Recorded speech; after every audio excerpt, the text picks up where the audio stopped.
Hi, it's been a while. Oh, is that my Indy? It really has been a long time. I was worried, darling. You haven't messaged me in almost half a year.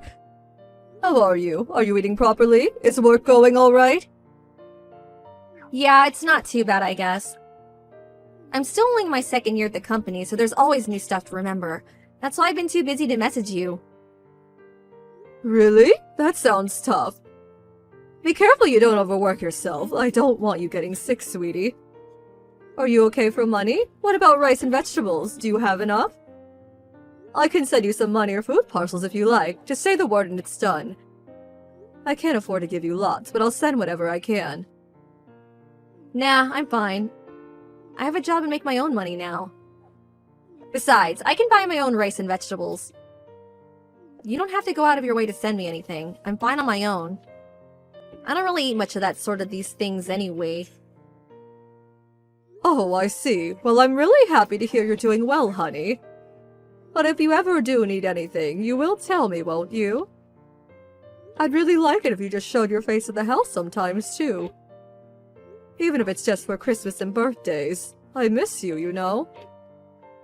Listen, Mom, I have something more important to talk about. Do you mind if we change the subject?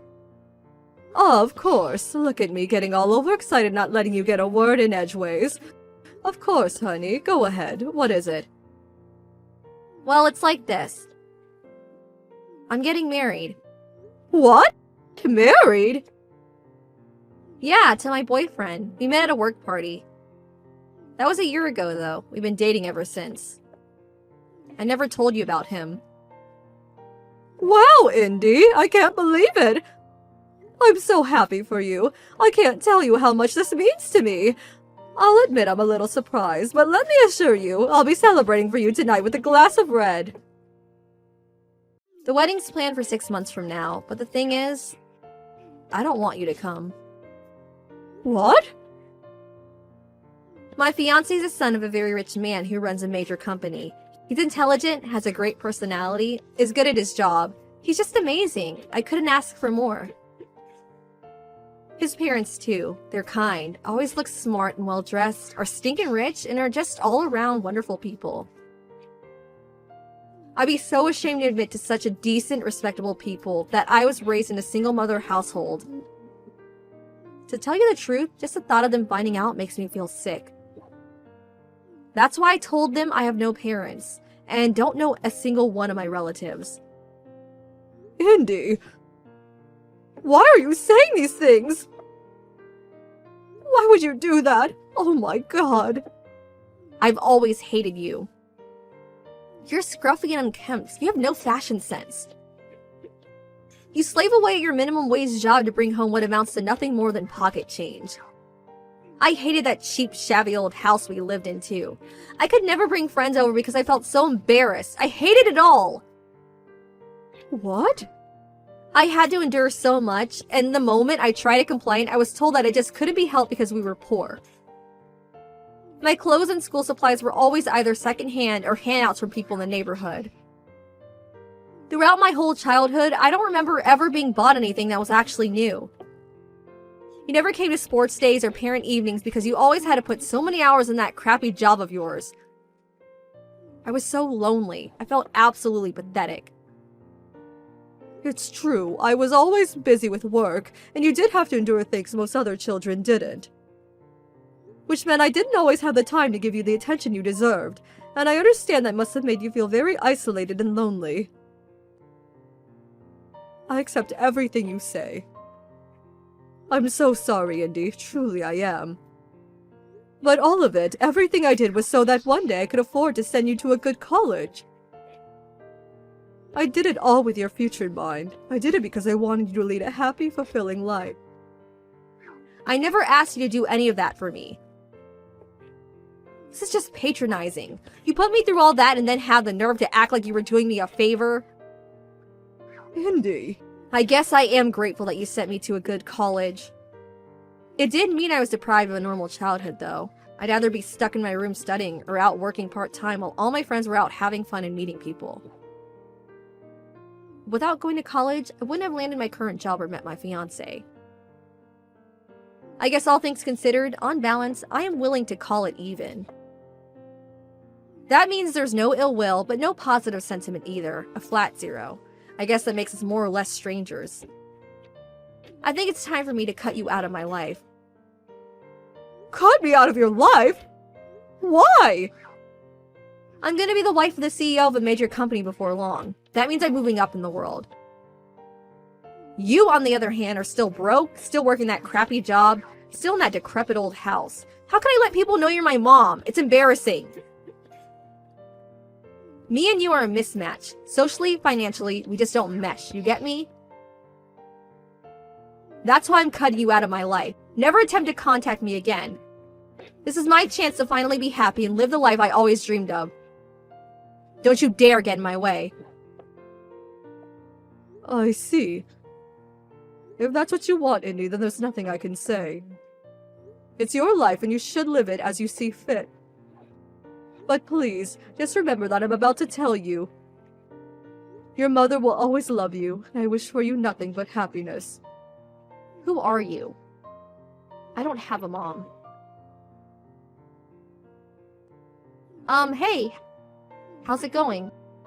It's Indy. Indy, it's been forever. It must have been, what, 2 years by now? How have you been? How's the married life? Are you happy? Yeah, I'm doing okay, thanks. Listen, there's something I want to let you know, or rather ask of you. Oh, of course. There's something I want to let you know too, Indy. I'm getting remarried. Huh? You see, I felt like a weight had been lifted from my shoulders after you went off to live your life. I suddenly felt filled with energy. So I committed to building a new life for myself. I started going to a local ballroom dance club in the neighborhood last year. I've been toying with the idea of giving it a try since forever, but I was so busy with work I never really got the chance. You? Ballroom dancing? I know, right? I had my doubts about it working out at my age, too. But when I plucked up the courage and actually went, I had a whale of a time. I made lots of friends there, too. Now we all go out for drinks regularly. Anyway, me and one of my dance partners started getting along really well. We realized we had the same interests, similar personalities. His name's Donald Silverstein. His wife passed away 3 years ago, and all of his children have flown the nest and have their own lives to lead now. So he currently lives on his own. After we hit it off at the dance club, he invited me out to dinner. Then we got together, and after we dated for a while, he got down on one knee, popped the question, and asked if I'd do him the honor of spending the rest of my life with him. Isn't it just amazing? That's why, from next year onward, I'll be called Louise Silverstein. Just hold on a sec. Does Donald by any chance have a really, really big house? Or should I say a mansion? 3 floors, acres of garden complete with tennis courts and fountains? Huge, grand, and magnificent? Huh? How did you know? You're right, though. That's my Donald you're talking about. I actually went to his house for the first time recently after he proposed to me. It really is as amazing as you say. I almost fainted when I saw the gold-encrusted chandeliers. Luckily, his butler noticed I looked woozy and offered me a seat. His daughter was one of my classmates. Abigail Silverstein was her name. She tried to keep it on the down low, but everyone knew her dad was filthy rich. Word around school was he was a billionaire. If I had to guess, I'd say it's probably true. But I'm not marrying Donald for his money. It was his kindness and loyalty that I fell for. Neither of us are exactly spring chickens anymore, and we decided not to go into the trouble of having a wedding. But Donald will be holding a big dinner at his place. All of his kids will be there, so I get to meet everyone while we all celebrate the occasion with some food and drinks. Really? Actually, this is perfect. Make sure you send me, my husband, and his parents an invite to the dinner, okay? What? Why? Well, the thing is, my husband found out about you. He found out I was lying about not having any parents. He also knows I was raised by a single mother and that I broke off contact with you. Him and his parents were furious when they found out. How could you be so cruel to your poor mother after she worked so hard to send you to college? You disgust me, to quote my husband. Really, I see. Now, him and his parents are giving me the cold shoulder. And the image of the perfect bride I worked so hard to cultivate was smashed to pieces in an instant. Nothing's been the same since. He says he doesn't even know whether he wants to carry on. Divorce was mentioned. That's why I want me and you to build some bridges. Actually, that's why I messaged you today. Build some bridges? By that, I take it you mean you want to reconcile and have me back in your life. Yeah, that's it. Let's do that. I need my husband and his parents to see that me and you patch things up and have a normal relationship. They have to know you forgave me too. That part's important. I think I can make them see that. They'll stop thinking about divorce. Besides, if you're married now, I'm not so embarrassed about introducing you anyway. Especially now you bagged yourself a billionaire. If anything, I'm actually excited. You're gonna score me some major points by having a husband that rich. Plus, I think me being related to someone like Donald can only be a good thing.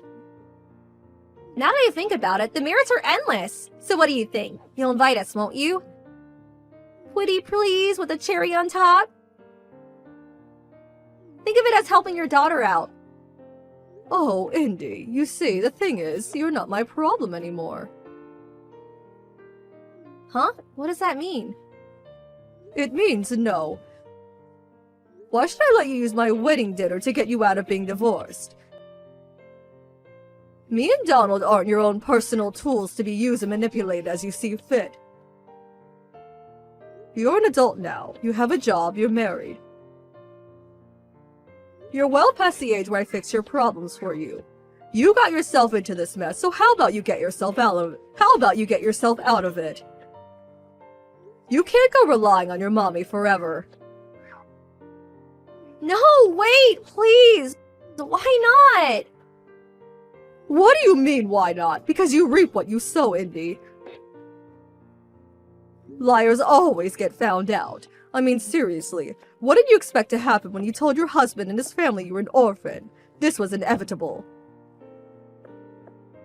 And isn't it just a tad selfish of you to expect me to come crawling back to you the moment it suits you? After you cut me out of your life to present some phony, made-up image of yourself to your new family. I'd be embarrassed to introduce a daughter as shallow as you to my Donald. Oh my god! If you don't invite us, he might divorce me. All you have to do is let us show our faces for a few minutes. We'll leave after you meet him and his parents, I swear. Didn't you say you wish for nothing but happiness for me? It's true, I certainly did say that, and it's still true.